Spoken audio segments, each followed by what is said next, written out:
Malgré les allégations du Makhzen, la décision de justice de l'Union européenne a donné raison au peuple sahraoui et à son représentant légitime du Front Polisario, en annulant cette fois-ci définitivement l'accord aérien entre l'Union européenne et le Maroc. Les détails avec Raouf Hamouche.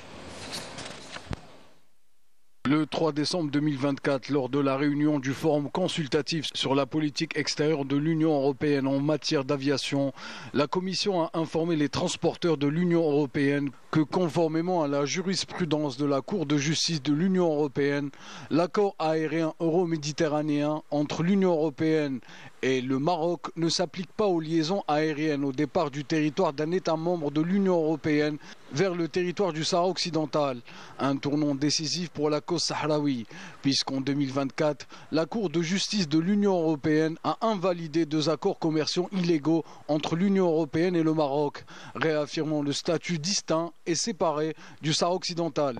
C'est une nouvelle claque pour le Makhzen puisque l'accord aérien entre l'Union européenne et le Maroc ne s'applique pas au Sahara occidental. Certaines compagnies aériennes de l'Union européenne proposent toujours des vols vers le Sahara occidental inscrits sur la liste de l'ONU des territoires non autonomes.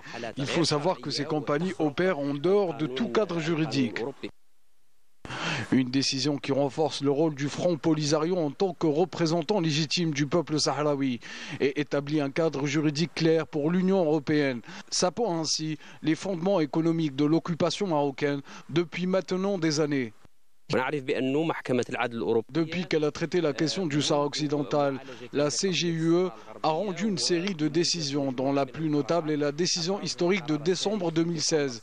Celle-ci a confirmé que le territoire sahraoui est un territoire distinct et séparé du Maroc. De plus, la décision de février 2018 a affirmé que les eaux territoriales du Sahara occidental ne relèvent pas du Maroc, ce qui annule l'accord de pêche. Il était 8h30 du matin quand j'étais avec 2 collègues à moi à l'aéroport d'Agadir. Les dictateurs marocains nous ont expulsés de la ville occupée de Dakhla pour avoir été en contact avec des Sahraouis de la région. Ryanair, comme vous le savez, a ouvert une ligne directe de Madrid à Dakhla, une ville appartenant au territoire sahraoui, mais qui, depuis les années 70, est occupée militairement par le Maroc.